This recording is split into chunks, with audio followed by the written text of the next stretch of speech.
দেখতেছে ওরা দেখতেছে কাউখানে আসতে যায় লোক দেখছে সব।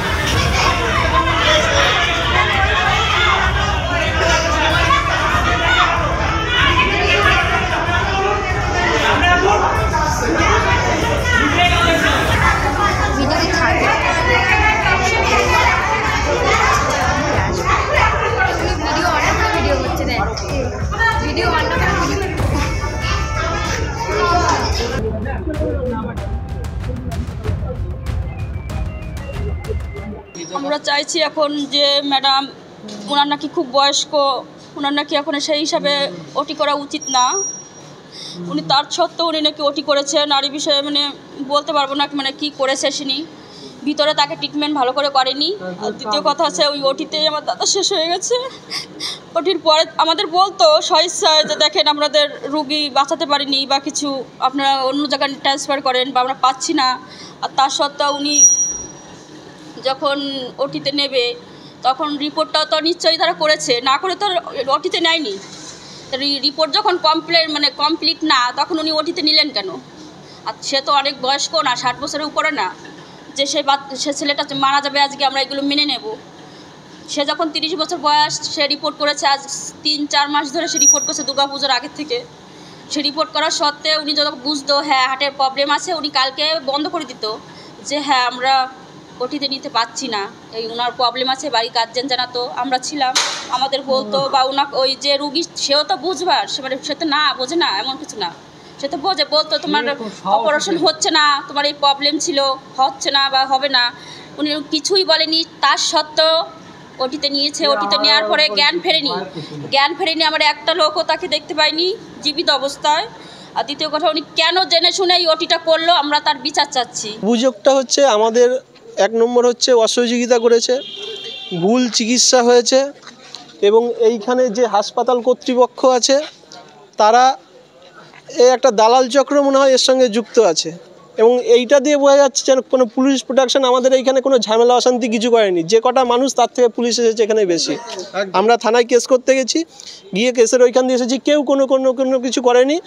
এইখানে পুলিশ দেখুন, এই যে এইখানে দাঁড়িয়ে রয়েছে, এই যে এখন কটা মানুষ আছে। এমন কোনো অপ্রীতিকর ঘটনা ঘটেছে যার কারণে এই যে র্যাব ডিপ্লয় হয়েছে বা এক্সট্রা আদার্স কোনো ফোর্স আসলো, কি করেছেন আপনারা যার কারণে র্যাব আসতে হলো? আমরা কিছুই চাইনি। আমরা বলছি যে এই ডাক্তারটা করেছে তার আপনারা দেন, যে তার ডিগ্রিটা দেখান, যে আমরা সে কত ডিগ্রি কি আছে না আছে, এইটা আমাদের অভিযোগ ছিল।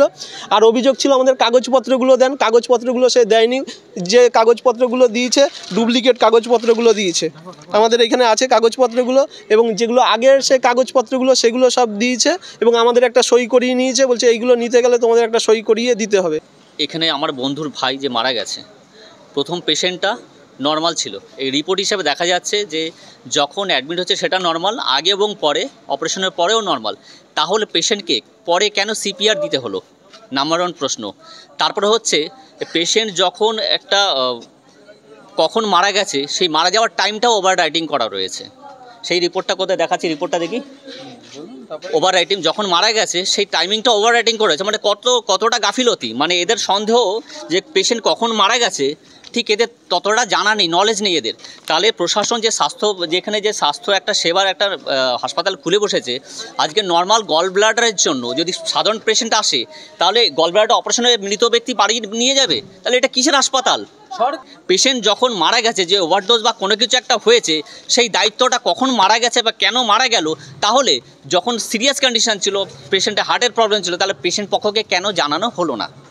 দেখুন, এটা তো হাতে থাকে না, ডাক্তাররা কেউ চায় না যে কারোর ক্ষতি করতে। সোজা কথা, কাউকে কি ইচ্ছে করে মারতে পারে ডাক্তাররা? না না না, কি কারণে হয়েছে সেটা তো এরা পোস্টমর্টম করছে, তারপরে জানা যায়। আপনি ডিউটি? আমি বিকেলে 7টার পরে। আচ্ছা।